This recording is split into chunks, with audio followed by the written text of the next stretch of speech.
아직도 그런 능력이 뛰어나고 수학 문제나 과학 문제의 새로운 문제나 새로운 풀이법에 목말라 있는 애들한테 그런 시야를 넓혀줄 수 있는 역할을 하는 게 아직도 대치동 학원이라는 게 사실은 되게 안타깝지만 뭐 그게 우리나라 제도권 교육의 한계고 우리나라의 한계라면 그런 애들은 사실 대치동 학원에 보내서 새로운 문제집이나 새로운 풀이법을 설명해주고 또 대치동 학원에는 저 같은 사람들이 선생님을 하고 있단 말이에요. 서울대 수학과 나와서 왜냐면 이유는 딱 하나예요. 돈이 되니까. 거기서 일하면 뭐 한 달에 몇 억도 벌 수 있으니까 유명 강사가 되면 제가 이것도 방송에서 되게 얘기하고 싶었는데 못한 얘기인데 그런 사람들이 막 한 달에 몇 백만 원, 막 1,000만 원씩 돈 내는 학생들 좋아할 것 같죠? 아니에요. 저희 때도 어땠냐면 대치동 학원에 왔는데 학원비가 낼 돈이 없는 거예요. 근데 걔는 진짜 천재야.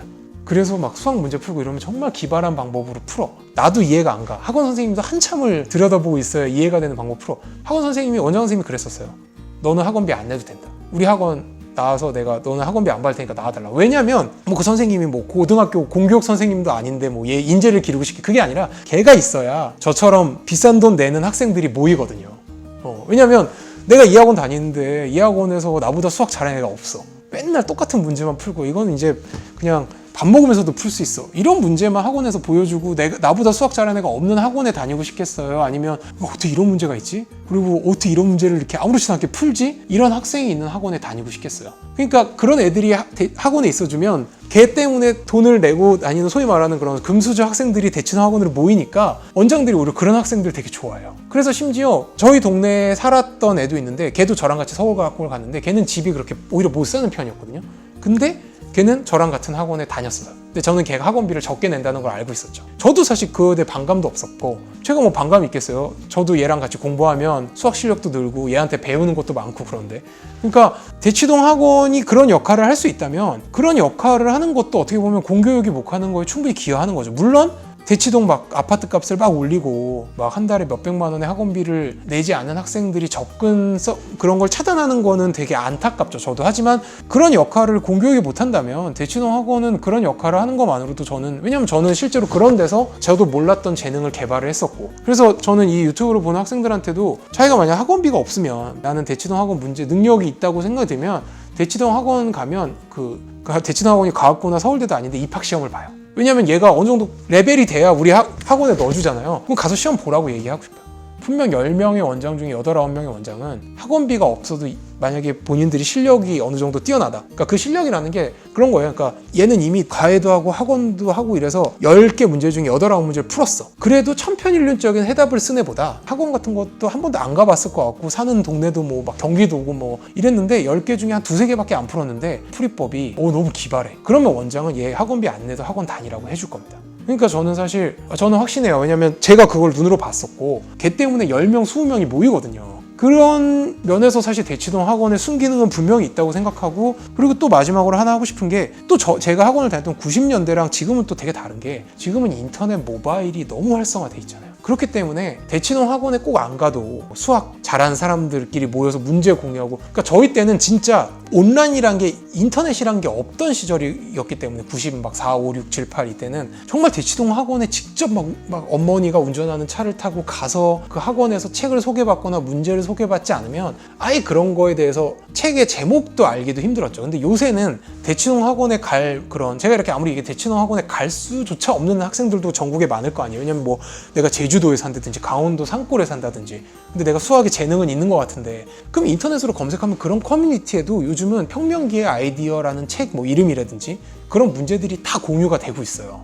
검색하기가 조금 힘들 뿐 조금만 노력하면 저도 검색을 해봤더니 나오더라고요. 궁금하니까.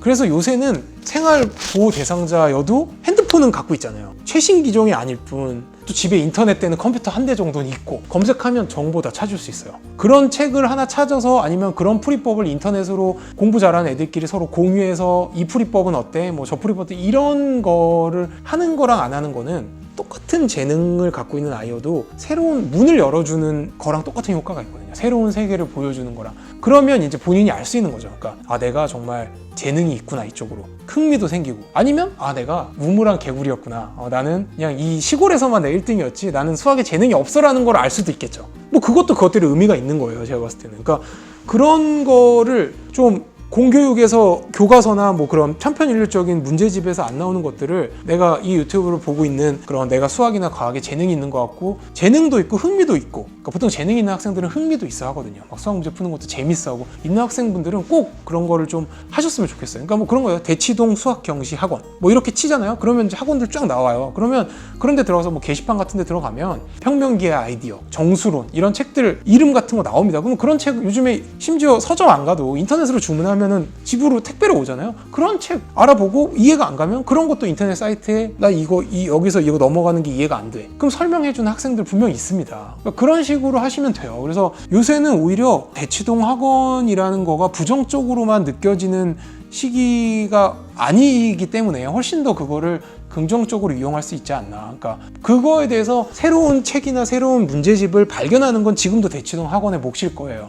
하지만 제가 학교를 다녔던 90년대, 2000년대 초반까지는 대치동 학원에 직접 안 가면 거리적인 장벽과 뭐 그런 금액적인, 경제적인 장벽을 뛰어넘지 않으면 맛도 보지 못했지만 요새는 그거를 맛볼 수 있고 대치동 학원에 안 가도 그거를 다 느낄 수 있거든. 조금만 노력한다면. 그래서 그런 거를 하셨으면 좋겠어요. 그리고 그런 거를 소개해주고 학생들한테 얘기해주는 게 사실은 저는 국가가 되어야 된다고 보는데 그 학생이 꼭 과학자가 되고 그래서 나라 이바지를 안 하더라도 저처럼 이렇게 의대로 틀어서 그냥 저 혼자만의 행복을 위해서 살더라도 사실은 그렇게 공부하고 능력 있는 학생들한테 그런 길로 이끌어주는 게 어떻게 보면 진짜 나라의 역할이거든요. 네, 뭐 태릉 선수촌을 지은 거랑 똑같은 거죠. 그 어떤 식으로든 나라에 기여를 하게 된단 말이에요. 그런 거에서 저는 분명히 얘기하고 싶은 건 대치동 학원에 숨기는 건 분명히 있고 이거를 나라에서 공교육이 좀 해줬으면 좋겠지만 우리나라는 뭐 중국처럼 그런 나라에서 영재교육을 막 우리는 영재교육 할 겁니다 라고 하면 분명히 사회적인 반발이 엄청 있을 거고 지금 뭐 있는 과학고도 없어지는 판국에 대치동이 아니고 다른 학원이 되더라도 대치동 학원 같은 학원들의 분명 악기능도 있죠. 많죠. 근데 순기능도 분명히 있을 거고 그런 순기능은 지금은 대치동 학원에 못 가는 그런 거리적인 장벽이나 경제적인 장벽이 있는 학생들도 조금만 클릭해보고 검색해보면 대치동 학원에 가서 얻을 수 있는 게 100이라면 한 80 정도까지는 충분히 얻을 수 있다는 거. 그래서